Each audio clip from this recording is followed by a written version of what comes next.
Red Bull Racing has always been known for its aggressive approach to driver management, but their latest move has taken unpredictability to an entirely new level. The decision to remove Liam Lawson from his race seat after just 2 races and replace him with Yuki Tsunoda for the Japanese Grand Prix has left fans, analysts, and even rival teams scratching their heads. This isn't just another standard reshuffle. It's a decision that raises deeper questions about the state of Red Bull's internal operations, car development struggles, and the growing impact of Adrian Newey's departure. With the Formula One season now in full swing, the team finds itself in a precarious position, desperate for a performance boost yet seemingly unsure of how to achieve it. The shock decision? Why Lawson got the boot. Liam Lawson was hailed as one of Red Bull's most promising young talents, stepping into the senior team with high expectations. However, after a rough couple of races, most notably a disappointing outing in Australia, Red Bull's leadership felt compelled to make a swift change. Instead of giving the 23-year-old New Zealander more time to settle into the team, they opted for the experience of Yuki Tsunoda, a driver who has spent the past few years in Formula One and understands the car's intricacies. In theory, this switch makes sense. Tsunoda has been with the Red Bull family longer and understands the car's intricacies, but it also raises concerns. Wait, hold on. Did you know that 99% of you watching right now aren't subscribed? If you enjoy my content and want to see more, please hit that subscribe button. It takes just a second, but it means the world to me and helps keep this channel going. Join the family and let's grow together. Now back to the story. If Red Bull had doubts about Lawson's ability to handle the pressure, why promote him in the first place? And if Tsunoda was always the better option, why wasn't he given the seat from the start of the season? Red Bull advisor Dr. Helmut Marko openly admitted that the team may have made an error in judgment. We unanimously decided in favor of Lawson, but he wasn't able to perform under the greater pressure right from the first day in Australia. Then he went into a downward spiral. It's like a battered boxer. It's very difficult to get out of it. It's a harsh analogy for a driver who has barely been given a chance to establish himself in the team. And given the car's issues, was Lawson ever truly set up for success? Red Bull's competitive advantage, or is it? Red Bull remains the only team on the grid with 2 outfits under its umbrella, a unique setup that theoretically gives them an edge over competitors. By shifting drivers between their A and B teams, they can test young talents in a lower pressure environment before integrating them into the senior squad.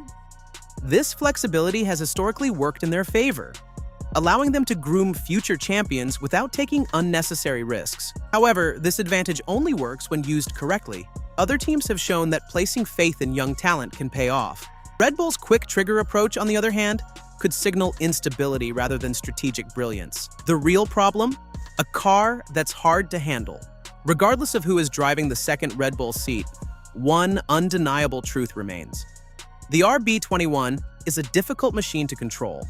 Even reigning champion Max Verstappen has openly criticized the car's handling, suggesting that its design caters almost exclusively to his driving style, something that could be costing the team valuable performance. With Adrian Newey's departure looming over the team, cracks in Red Bull's once dominant engineering prowess are starting to show.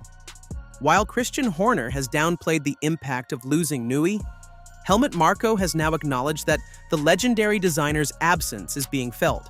Of course, we're missing a man like that. You don't just replace someone like Adrian Newey overnight. Newey's influence on Red Bull's previous cars was undeniable. The RB19 was regarded as one of the most dominant cars in F1 history, but the current RB21 has struggled to maintain Red Bull's edge, often falling behind competitors. Verstappen's involvement and Red Bull's next steps.